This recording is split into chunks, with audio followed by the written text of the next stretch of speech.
Assalamualaikum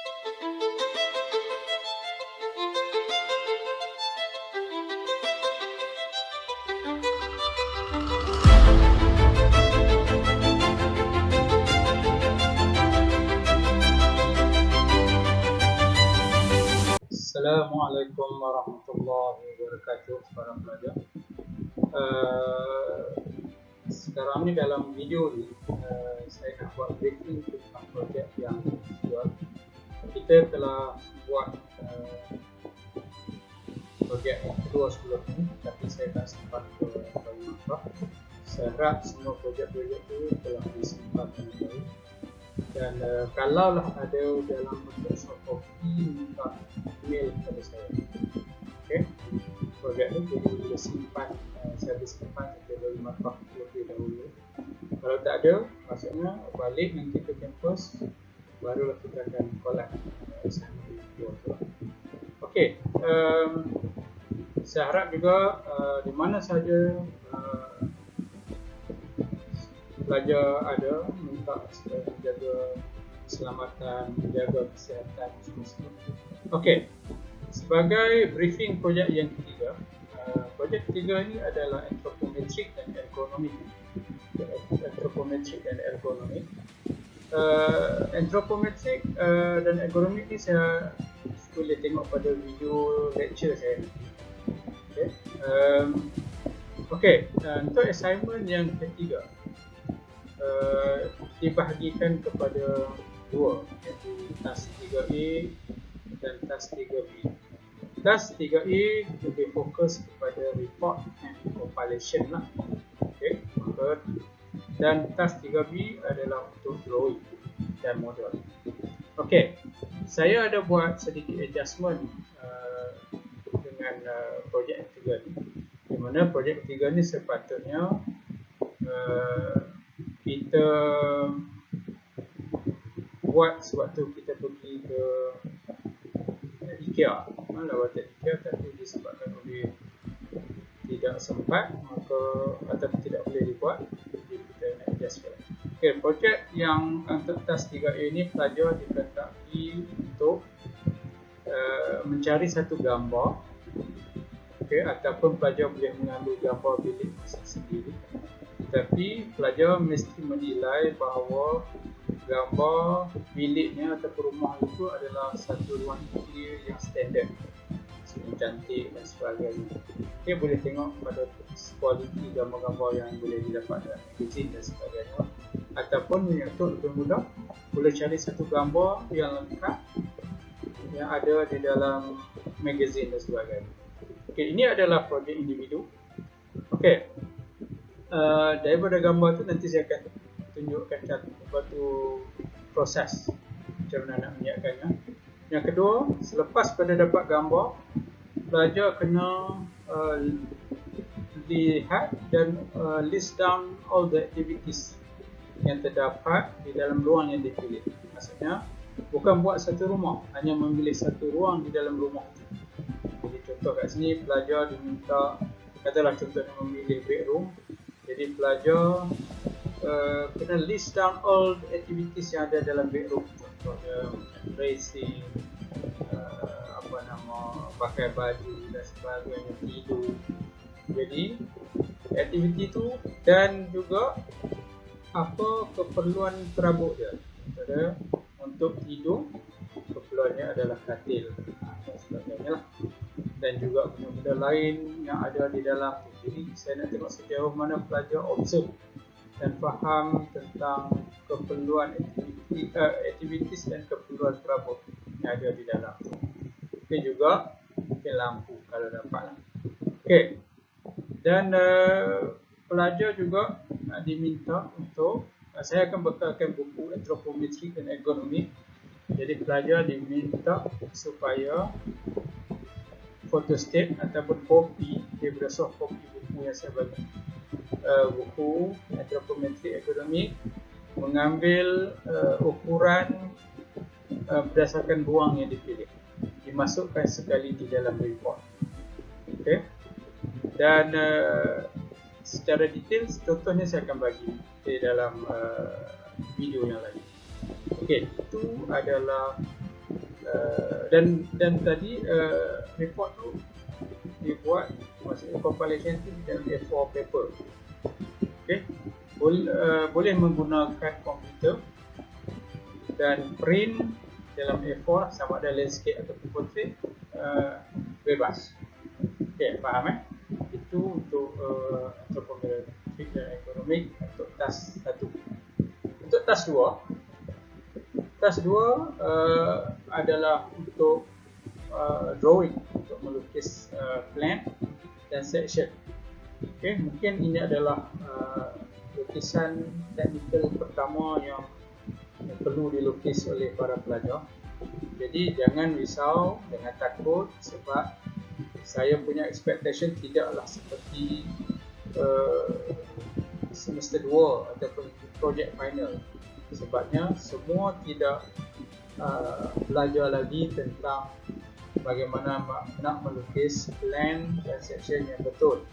Malah saya rasa untuk simbol dalam lukisan seni bina pun tidak sempat belajar lagi. Tetapi apa yang saya hendaki di sini, saya akan bagi contoh pelajar dikehendaki sedaya upaya untuk bukan meniru, tetapi mengambil reference daripada contoh yang saya berikan tadi. Okey. Lukisan macam mana nak melukis plan, nanti saya akan bagi contoh-contoh untuk nak melukiskan plan. Okey, dan juga section lah. Okey, yang menjadi masalah bagi pelajar saya rasa adalah untuk mendapatkan dia punya peralatan melukis, T-square, set square dan sebagainya. Kalaulah pelajar boleh dapat sekurang-kurangnya ruler, maksudnya ruler yang ada roda, itu pun dah cukup baiklah. Kalau tidaknya, atas kreativiti masing-masing, jadi terpaksa lah melukis plan dan section itu. Okay. Tujuan dia bukan pasal plan dan section, tetapi tujuan di dalam task yang kedua ini adalah macam mana para pelajar dapat membaca scale ruler. Maksudnya melukis menggunakan scale yang betul. Okay. Dan kena dapatkan juga scale ruler. Sekiranya tidak dapat juga untuk scale ruler, boleh menggunakan pembaris yang sedia ada, hingga pembaris yang 1 cm, 2 cm tu. Dan saya akan ajar macam mana untuk menjadikan dia sebagai scale ruler. Nah, itu dalam video yang lain. Okey. Jadi untuk assignment yang kedua ni kena dalam satu A3 kalau dapat. Okey. Kena lukis layout plan dan section dalam satu A3 yang lain. Okey, itu saja untuk dua drawing tadi. Dan seterusnya, daripada dua drawing yang tadi, pelajar dikehendaki untuk membuat model. Walaupun dalam keperluan ni adalah white mockup model, menggunakan sepatutnya mounting board lah. Tetapi di dalam hal dan kekangan yang kita ada ni, pelajar dibolehkan untuk membuat dengan apa sahaja board, tetapi harus satu color. Okay. Setidak-tidaknya mungkin boleh mengambil kotak, buat mockup model menggunakan kotak, tetapi mesti to scale. Maksudnya dia mengikut pada skala yang ada pada drawing yang dilukis. Saya harap para pelajar jelas tentang apa yang perlu dibuat. Okay. Berdasarkan video ini nanti kita akan berjumpa dan maksudnya kita akan jumpa secara online. So boleh tanya soalan dengan saya pada ketika itulah. Okay. Sekian dahulu, terima kasih. Assalamualaikum.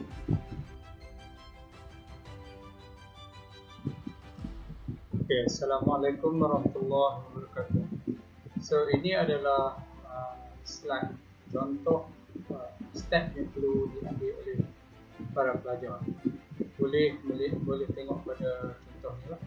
Contohnya kalau kita tengok dekat sini, step yang perlu diambil untuk yang pertama sekali adalah choose a space.